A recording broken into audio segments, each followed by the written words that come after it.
तो hello everyone, आप सभी का स्वागत है आज की इस वीडियो के अंदर। और आज की इस वीडियो के अंदर मैं एक्सप्लेन करने वाला हूँ शिरोनिको प्रोजेक्ट का एपिसोड नंबर 1, वो भी हिंदी में। और वीडियो शुरू होने से पहले चैनल को सब्सक्राइब कर लीजिए क्योंकि वीडियो बनाने में काफी ज्यादा मेहनत और टाइम लगा है। तो अब तैयार हो जाइए क्योंकि वीडियो शुरू होने जा रही है। एपिसोड की स्टार्टिंग में हमें बताया जाता है कि कई साल पहले एक बहुत ही खूबसूरत किंगडम था जो कि हवा में तैरता रहता था। वहाँ पे एक सफेद रंग की खूबसूरत सी नोबल कैट अपने थ्रोन के ऊपर बैठी रहती है। उस सफेद नोबल कैट के ऊपर एक बिल्ली का दिल आ जाता है जो कि काले रंग की रहती है और कीचड़ में सनी हुई रहती है। और यहीं से कहानी की शुरुआत होती है। और फिर हमें दिखाया जाता है कि एक लड़का तलवार को अपने पीछे रख के अपने घर से बाहर निकलता है और फिर वो बाकी के गाँव वालों से मिलता है। तभी वहाँ पे एक आदमी दौड़ता हुआ आता है और कहता है कि मैजिकल बीस्ट आ रहे हैं। बाकी के गांव वाले उस लड़के से कहते हैं कि सारे के सारे छोटे बच्चों को लेके ऊपर केव में चले जाओ। उसके बाद वो लड़का सारे के सारे बच्चों को लेके जाने लगता है।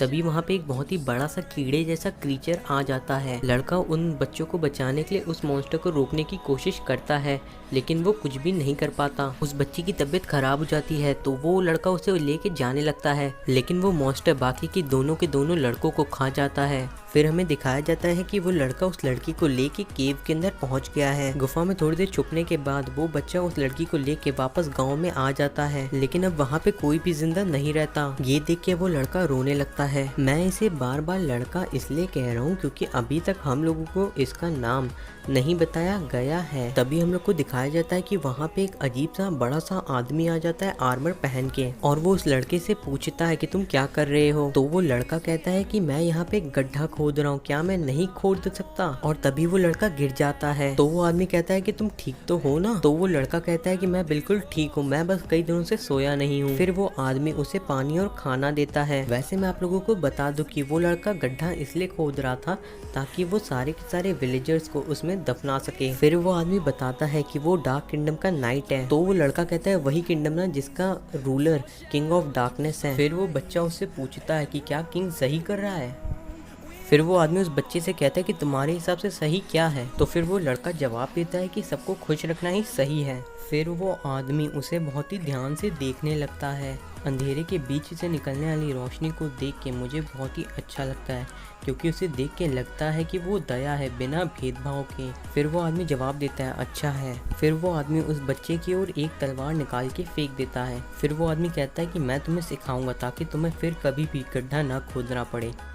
फिर वो बच्चा भी तलवार को उठा लेता है। फिर वो आदमी डोमिनेट करने लगता है उस बच्चे को और बहुत ही आसानी से उसे हरा देता है। और फिर वो कहता है कि तुम चाहते तो मना भी कर सकते थे लेकिन तुमने ऐसा नहीं किया। फिर वो कहता है कि अगर तुम इस कर्स वर्ल्ड के लिए कुछ भी नहीं कर सकते तो तुम यहाँ पे जी के भी क्या करोगे, तुम्हें भी मरना ही होगा। फिर वो बच्चा जवाब देता है और कहता है कि कुछ भी मत बको।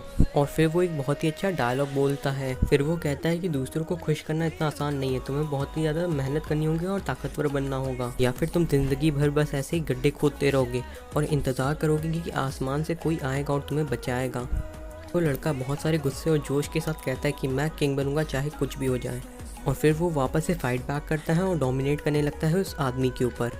और फिर वो उसे हरा देता है। उसकी तलवार जमीन के अंदर धंस जाती है। उसके बाद वो गिर जाता है और फिर वो कहता है कि मैं बहुत ही बूढ़ा हो गया हूँ तो ये तो होना ही था। और साथ ही साथ वो ये भी बताता है कि उसने कोशिश की थी किंग बनने की कभी, लेकिन वो चुना नहीं गया था। लेकिन तुम चाहो तो किंग बन सकते हो। मेरा एक मेंशन है शहर के अंदर किंगडम में और वहाँ पे मेरा एक नाइट है वेलुस नाम का, तुम उससे जाके मिलो और जब वो इस तलवार को तुम्हारे हाथों में देखेगा तो वो तुम्हें एक्नॉलेज करेगा और अपना मास्टर मान लेगा। लड़का रोने लगता है और कहता है कि क्या यही आपका अंत है। तब वो आदमी कहता है कि हाँ, क्योंकि मैं अंदर से खोखला हो चुका हूँ। फिर वो लड़का चमकने लगता है जैसे ही वो आदमी मरता है। असल में उस आदमी ने मरने से पहले उसको ये ताकत अपनी सारी की सारी दे दी थी और उसे अपना शिष्य बना लिया था और अब वो बन चुका है प्रिंस ऑफ डार्कनेस जो आगे चल के किंग ऑफ डार्कनेस बनेगा। फिर सीन शिफ्ट होता है और हमें दिखाया जाता है हेवन के लोगों को। वहाँ पे हमें एक लड़की को दिखाया जाता है जो कि लड़ रही रहती है डार्कनेस से और वो काफी सारे ताकतवर मैजिक का भी इस्तेमाल करती है। वहाँ पे हमें काफी सारे नाइट भी खड़े हुए दिखाई देते हैं और वो कहती है कि नाइट्स डरो मत।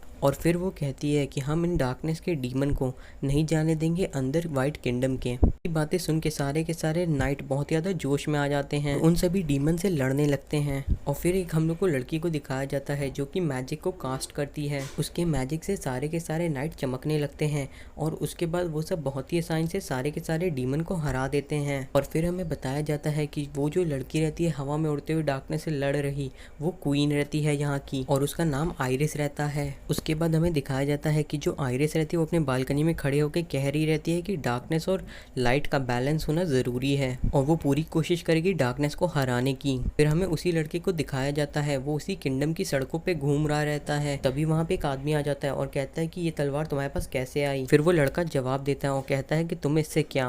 और फिर वो आदमी कहता है तुम्हें तो सवाल भी पूछना नहीं आता चोर। और फिर वो कहता है कि ये तलवार मेरे मास्टर की थी और मैं ये तुमसे वापस लेके रहूंगा। और फिर वो लड़का कहता है मैं हूँ प्रिंस ऑफ डार्कनेस। फिर वो आदमी इस लड़के के ऊपर हमला कर देता है और लड़का जमीन पे गिर जाता है।